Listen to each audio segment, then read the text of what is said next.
ओम नमः चंडिकाय। जय माता दी। दोस्तों, स्वागत है आप सभी का हमारी यूट्यूब चैनल पावरफुल हिंदू धर्म में। आज नवरात्रि का 5वां दिन है। आज के दिन माता दुर्गा के 5वां स्वरूप माता स्कंद माता की पूजा अर्चना की जाती है। आप सभी पर माता स्कंद माता की कृपा सदा और सर्वदा बनी रहे। आज हम आप सभी को नवरात्रि के 5वें दिन दुर्गा सप्तशती में कथा अध्याय 6 और 7 का आप सभी को श्रवण कराएंगे। आई कथा का श्रवण कीजिए, जिसमें वर्णन है धूम्रलोचन का वध। ऋषि कहते हैं कि देवी की यह कथा सुनकर दूत का बड़ा आमर्ष हुआ और उसने दैत्यराज के पास जाकर सब समाचार विस्तार पूर्वक कह सुनाया। दूत के उस वचन को सुनकर दैत्यराज कोपित हो उठा और सेनापति धूम्रलोचन से बोला, धूम्रलोचन, तुम शीघ्र ही अपनी सेना साथ लेकर जाओ और उस दुष्ट की केस पकड़कर घसीटते हुए उसे बलपूर्वक यहाँ ले आओ। उसकी रक्षा करने के लिए यदि कोई दूसरा खड़ा हो तो वह देवता, यक्ष अथवा गंधर्व ही क्यों न हो, उसे अवश्य मार डालना। ऋषि कहते हैं कि शुंभ की इस प्रकार आज्ञा देने पर वह धूम्रलोचन दैत्य 60,000 असुरों की सेना के साथ लेकर वहां से तुरंत चल दिया।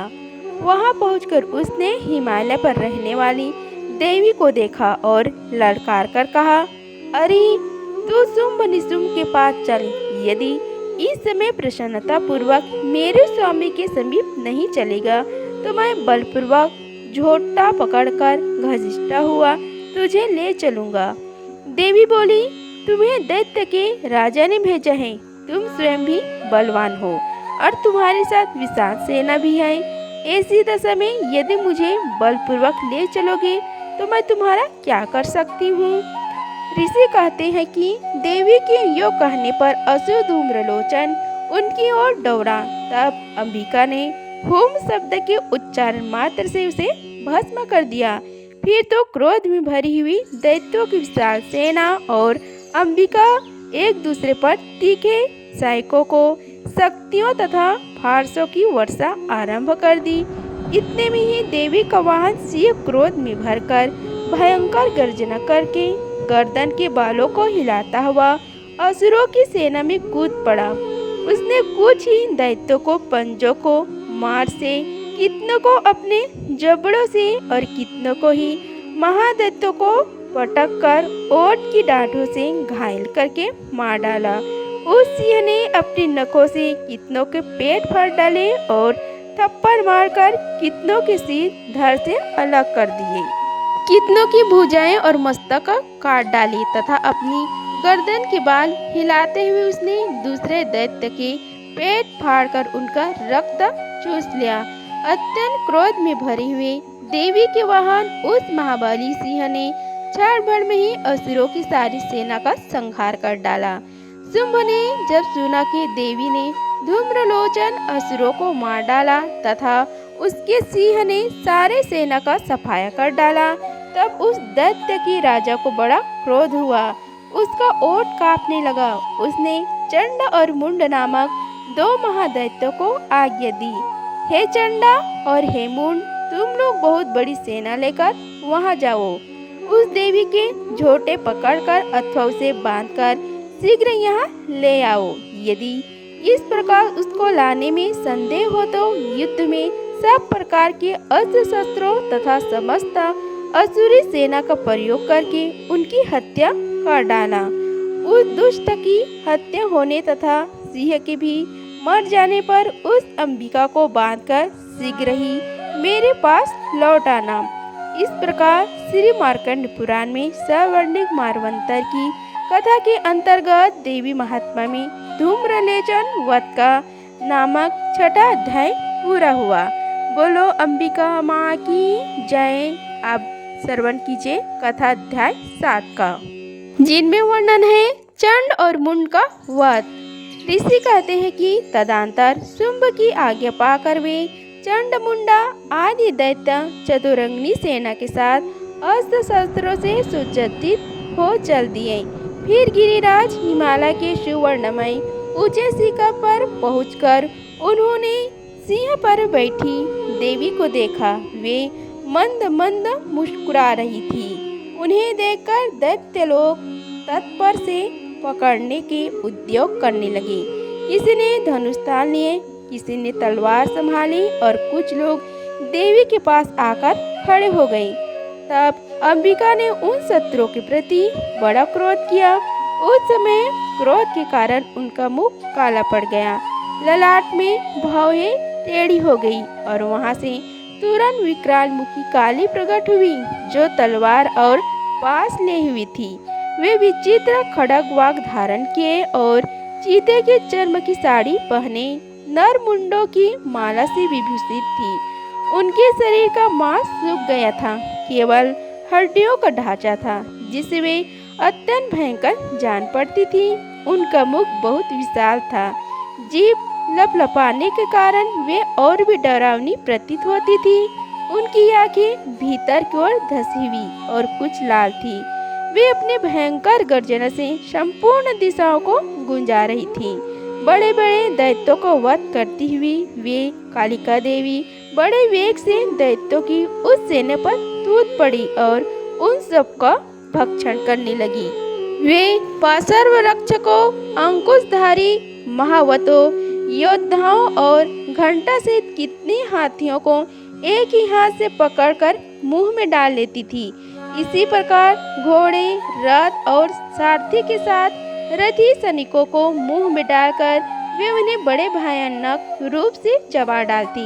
किसी के बाल पकड़ लेती, किसी का गला दबा देती, किसी को पौरे से कुचल डालती और किसी को छाती के धक्के से गिराकर मार डालती। वे असुरों के छोड़े हुए बड़े बड़े अस्त्र शस्त्र मुंह से पकड़ लेती और रोशनी भरकर उनकी दांतों से पीस डालती थी।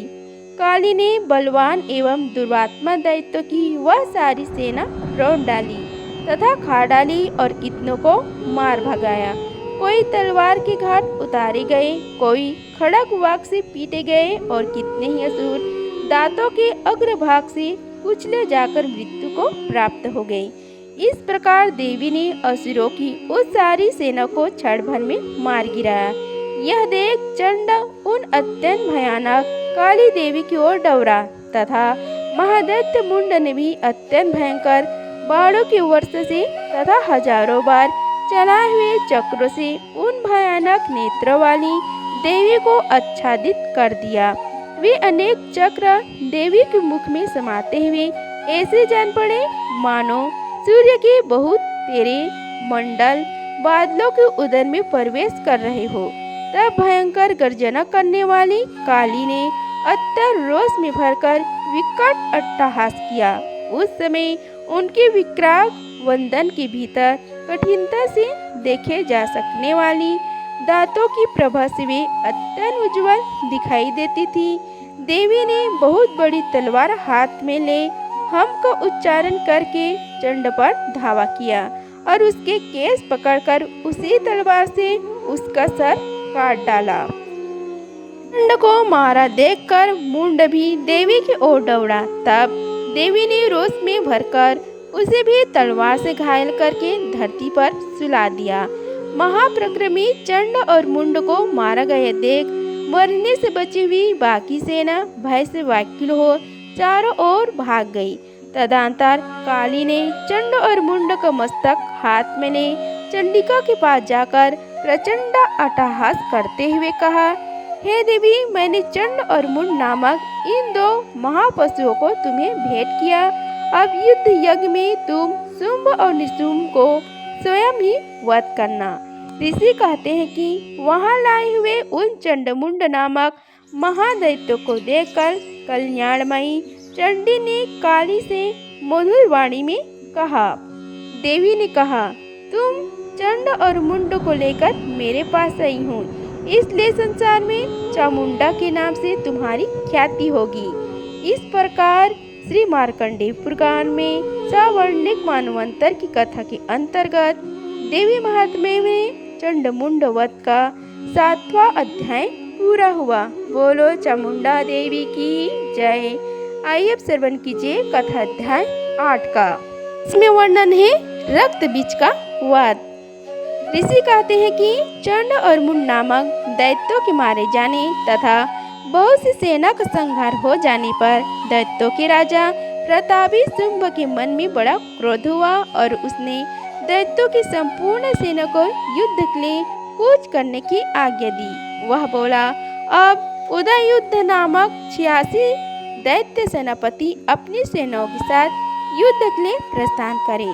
कंबू नाम वाले दैत्यों के 84 सेना नायक अपनी वाहिनी से घिरे हुए यात्रा करें। 50 कोटि वीर्य कुल के और 100 धर्म कुल के असुर सेनापति मेरी आज्ञा से सेना सहित कूच करें।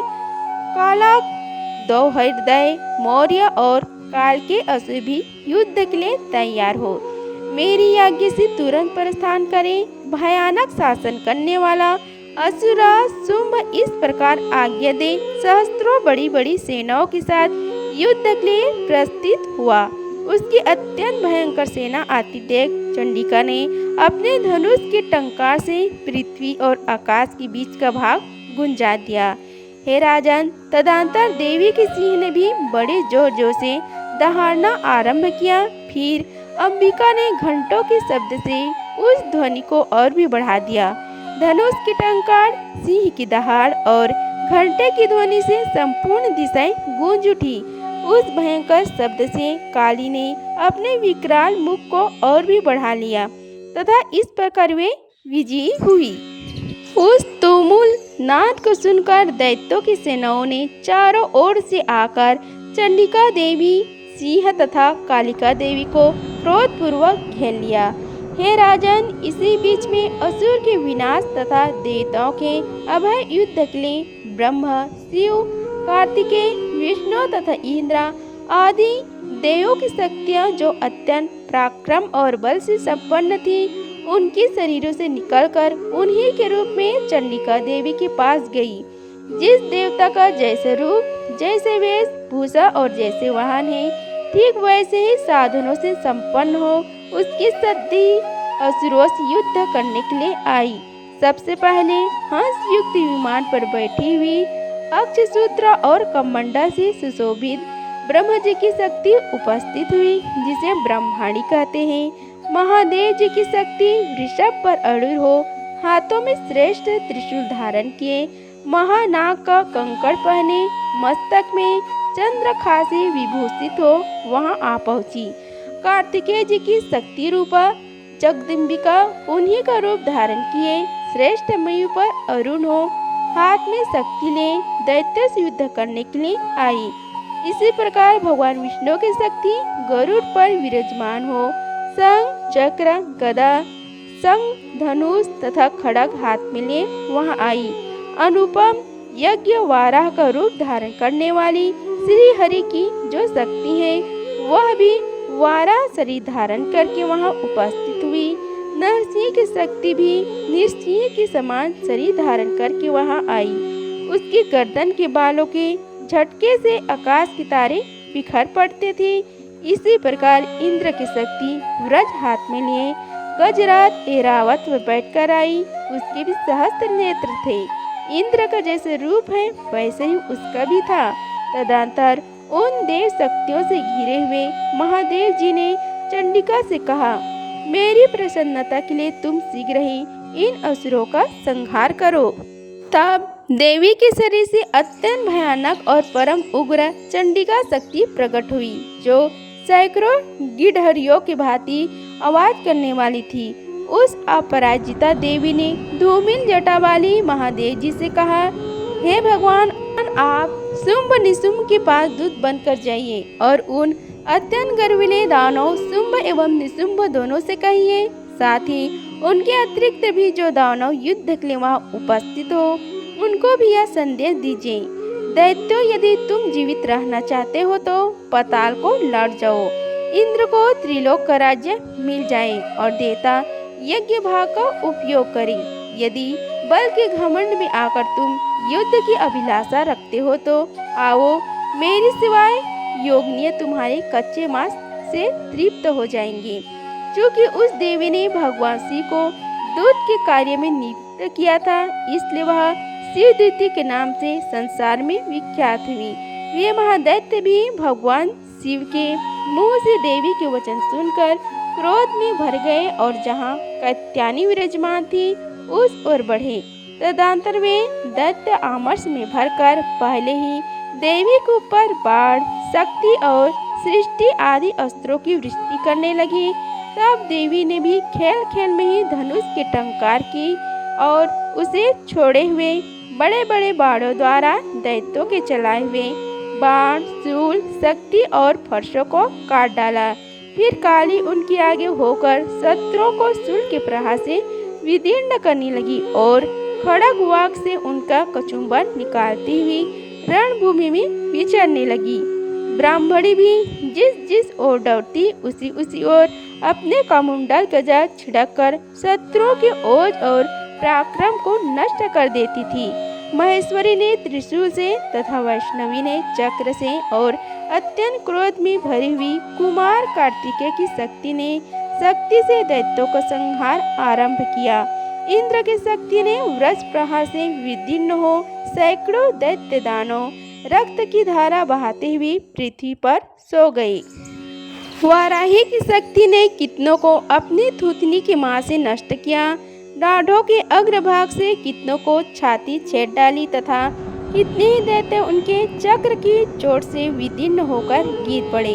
नरसिंह भी दूसरे महादैत्यों को अपने नखों से विदीर्ण करके खाती और सिंहनाद से दिशाओं एवं आकाशों को गुजाती हुई युद्ध क्षेत्र में विचरने लगी। कितनी असुर शिवदूती के प्रचंड अट्टहास से अत्यंत भयभीत हो पृथ्वी पर गिर पड़े और गिरने पर उन्हें शिवदूती उस समय अपना ग्रास बना लिया। इस प्रकार क्रोध में भरे हुए मातृगणों को नाना प्रकार के उपायों से बड़े बड़े असुरों को मर्दन करते देख दैत्य सैनिक भाग खड़े हुए। मातृगणी से पीड़ित दैत्यों को युद्ध में भागते देख रक्तबीज नामक महादैत्य क्रोध में भरकर युद्ध करने के लिए आया। उसके शरीर से जब रक्त की बूंद पृथ्वी पर गिरती तब उसी के समान महाशक्तिशाली एक दूसरा महादैत्य पृथ्वी पर पैदा हो जाता था। असुर रक्तबीज हाथ में गदा लेकर इंद्र शक्ति के साथ युद्ध करने लगा। तब इंद्रिय ने अपने व्रत से रक्तबीज को मारा। व्रत से घायल होने पर उसके शरीर से बहुत से रक्त चूने लगे और उससे उसी के समान रूप तथा पराक्रम वाले योद्धा उत्पन्न होने लगे। उसके शरीर से रक्त की जितनी बूंद गिरी उतने ही पुरुष उत्पन्न हो गए। वे सब रक्त बीज के समान ही वीरवान, बलवान तथा पराक्रमी थे। वे रक्त से उत्पन्न होने वाला पुरुष भी अत्यंत भयंकर अस्त्र शस्त्रों का प्रहार करते हुए वहां मात्र गणों के साथ घोर युद्ध करने लगे। पुनः व्रज के प्रहार से जब उसका मस्तक घायल हुआ तब रक्त बहने लगा और उससे हजारों पुरुष उत्पन्न हो गए। वैष्णवी ने युद्ध में रक्त बीज पर चक्र का प्रहार किया तथा इंद्रिय ने उस दैत्य सेनापति को गदा से चोट पहुंचाई। वैष्णवी के चक्र से घायल होने पर उसके शरीर से जो रक्त बहा और उसे जो उसी के बराबर आकार वाले सहस्त्रों महादैत्य प्रकट हुए, उनके द्वारा संपूर्ण जगत व्याप्त हो गया। कौमारी ने शक्ति से, वराही ने खड़ग से और महेश्वरी ने त्रिशूल से महादैत्य रक्तबीज को घायल किया। क्रोध में भरे हुए उस महादैत्य रक्तबीज ने भी गदा से सभी मातृशक्तियों पर पृथक पृथक प्रहार किया। शक्ति और शूल आदि से अनेक बार घायल होने पर जो उसके शरीर से रक्त की धारा पृथ्वी पर गिरी, उससे भी निश्चय ही सैकड़ों असुर उत्पन्न हुए। इस प्रकार उस महादैत्य के रक्त से प्रकट हुए असुरों द्वारा संपूर्ण जगत व्याप्त हो गया। इससे उन देवताओं को बड़ा भय हुआ। देवताओं को उदास देख चंडिका ने काली से शीघ्रता पूर्वक कहा, हे चामुंडे, तुम अपना मुख और भी फैला लो तथा मेरी शास्त्र पात से गिरने वाली रक्त बिंदुओं को और उनसे उत्पन्न होने वाली महादैत्य तुम अपने इस उतावले मुख में खा जाओ। इस प्रकार रक्त से उत्पन्न होने वाले महादैत्यों का भक्षण करती हुई तुम रण में विचरती रहो। ऐसा करने पर उस दैत्य का सारा रक्त क्षीण हो जाने पर वह स्वयं भी नष्ट हो जाएगा। उन भयंकर दैत्यों को जब तुम खा जाओगी तब दूसरे नए दैत्य उत्पन्न नहीं हो सकेंगे। काली से यो कहकर चंडिका देवी ने शूल से रक्त बीज को मारा और काली ने अपने मुख में उसका रक्त ले लिया। तब उसने वहां चंडिका पर गदा से प्रहार किया, किंतु उस गदा के प्रहार से देवी को तनिक भी वेदना नहीं पहुंची। रक्त बीज के घायल शरीर से बहुत से रक्त गिरा, किंतु जय ही वह गिरा तो ही चामुंडा ने उसे अपने मुख में ले लिया। रक्त गिरने से काली के मुख में जो महादैत्य उत्पन्न हुए वे उन्हें भी वह चाट कर खा गई और उसने रक्त बीज का रक्त भी पी लिया। तदनंतर देवी ने रक्त बीज को, जिसका रक्त चामुंडा ने पी लिया था, व्रज, बाढ़, खड़ाक तथा रिष्टि आदि से मार डाला। हे राजन, इस प्रकार शास्त्रों के समुदाय से आहत एवं रक्तहीन हुआ महादैत्य रक्त बीज पृथ्वी पर गिर पड़ा। हे नरेश्वर, इससे देवताओं को अनुपम हर्ष की प्राप्ति हुई और मातृगण उन महाअसुरों के रक्त पाने के मत से उद्दस होकर नृत्य करने लगी। इस प्रकार श्री मार्कंड पुराण में सवर्णिक मानवंतर की कथा के अंतर्गत देवी महात्म्य में रक्त बीज वध नामक 8वां अध्याय पूरा हुआ। बोलो जगत माता देवी दुर्गा की जय। अगर आप सभी को यह वीडियो अच्छी लगी होगी तो वीडियो को लाइक कीजिए, चैनल को सब्सक्राइब कीजिए और कमेंट बॉक्स में जय माता दी लिखिए। धन्यवाद। मिलते हैं अगले वीडियो में, तब तक के लिए जय माता दी।